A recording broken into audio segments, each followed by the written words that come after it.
Hey everyone, imagine for a moment you're standing in front of a beautiful, vibrant flower. What's your first instinct? Do you pluck it, bring it inside to enjoy its beauty for a fleeting moment, only to watch it wither? Or do you leave it rooted, watering it daily, tending to its soil and give it its sunlight so it continues to bloom season after season, revealing new beauty every single day? That's the core idea that kicked off my journey into this incredible book, 8 Rules of Love How to Find It by Jay Shetty. For so long, like many of us, I believed love was this magical faded thing. You just fall into it, like it's a hole you stumble into, and then poof, happily ever after. But if you've ever felt that sting of disappointment, like a cut flower wilting in a vase, or maybe you've been the one doing the plucking and discarding, then you know that fairy tales often don't tell us what happens after happily ever after. That's why this book resonated so deeply with me. Jay Shetty, with his unique background as a former Hindu monk who studied ancient Vedic scriptures and now blends that wisdom with modern science, argues that love isn't just a feeling, it's a skill, a daily practice, a habit we develop. He even dedicates the book to his mom for teaching him to love endlessly, and his sister for unconditional love, and his wife for teaching him how to love actually. It really sets the stage for a practical, profound exploration. So how do we actually learn to love, right? Most of us were never sat down and taught this crucial life skill. Jay Shetty breaks it down into 4 ashrams, which he defines not as hermitages but as schools of learning, growth, and support. These aren't necessarily literal places, but stages of life or personal development. The first ashram is called Brahmacharya, preparing for love. You might be thinking, prepare for love? Isn't love something you just find? But Jay makes a powerful point. You wouldn't get in a car and just drive without learning the basics, would you? He says the first step to loving others is learning to love yourself in solitude. This isn't about being lonely, which feels painful and isolating. It's about cultivating solitude, which is the antidote to loneliness. It's about intentionally spending time alone to understand your own personality, heal your pain, and discover your values and goals. Think about it, if you don't know yourself, how can you truly know what you're bringing to a relationship? Or if you're constantly seeking someone to complete you, how can you ever be truly whole? He talks about how high self-esteem, which you build in solitude, actually leads to more satisfying romantic relationships, not the other way around. And then there's karma, which is a huge part of preparing for love. Now, most of us think of karma as do something bad things happen, right?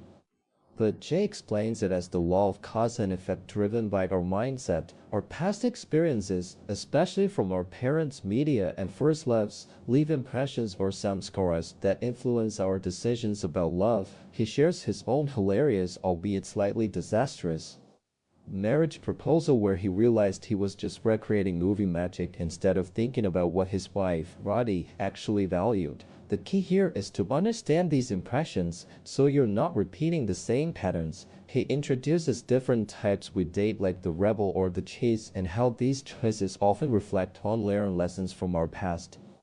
He makes it clear that you attract what you use to impress. If you present yourself using superficial opulences like money or looks, you'll attract people who value those things, not necessarily who you truly are. Moving into the second ashram, Rasta practicing love, is where we learn to extend that love to others while still loving ourselves. This is where things get complex, because now you're dealing with another mind, another set of values, another unique history. A huge aha moment for me was Rule 3: define love before you think it, feel it, or say it. How many times have we or someone we know said "I love you" only to find out it meant something completely different to the other person? He breaks love into 4 phases: attraction, dream, struggle, growth, and trust. Attraction is that exciting spark, but it's not the whole story. Dreams can lead to false expectations, like having a checklist of a perfect partner when no one can fulfill all your needs. He even suggests a 3-date rule focusing on personality, values, and goals, not just chemistry. And you know how we sometimes jump into things too fast? He even recommends seeing someone no more than once a week for the first month to avoid being swayed by those early bonding chemicals like oxytocin, which he humorously calls the hormone of bad judgment.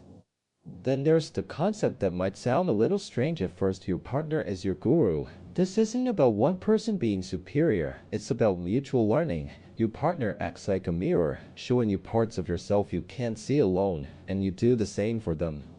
It's about learning with, from, and through your partner, even especially when they're annoying you. It asks you to be a guru by serving, setting good examples, supporting their goals, not imposing yours, and guiding without criticism or abuse. And as a student, you need to be open-minded, curious, humble, and appreciative. Finally, for compatibility, he emphasizes purpose comes first. You might wonder why your personal purpose is so important in a relationship book. He argues that your dharma, the intersection of your passion, expertise, and service, comes before work or even your partner. It's not selfish, it's about bringing the best version of yourself to the relationship. He tells a story of two acrobats where each looks out for themselves, ensuring the success of the whole performance. This means supporting your partner's purpose just as they support yours. Even when it's challenging, he introduces the pyramid of purpose: learn, experiment, thrive, struggle, and win. It's a continuous journey, not a destination. Now, the third ashram is Vanapashra, protecting love, which often involves healing through struggle.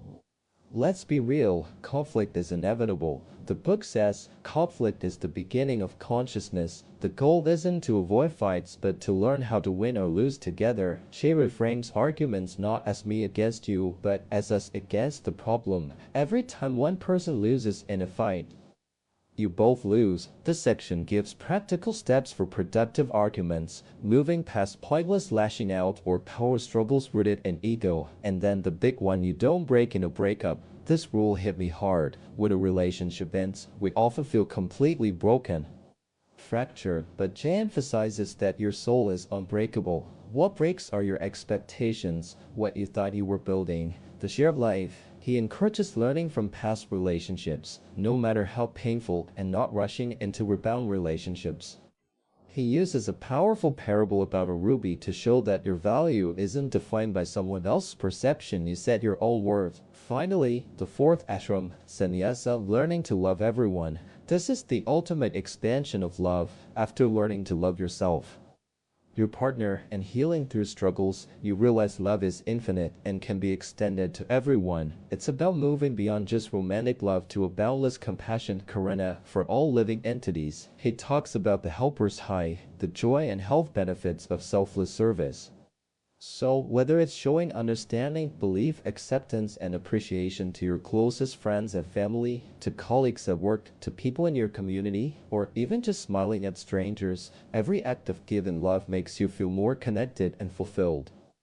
This book is a journey, not a quick fix. It challenged my understanding of love from the ground up, showing that it's not just something you fall into, but something you actively cultivate daily with intention and effort. It's about a lifelong practice of growth, both individually and with others, eventually expanding your capacity for love beyond anything you might have imagined. If you've ever felt lost in love, or simply want to deepen your capacity to give and receive it, I highly recommend picking up 8 Rules of Love.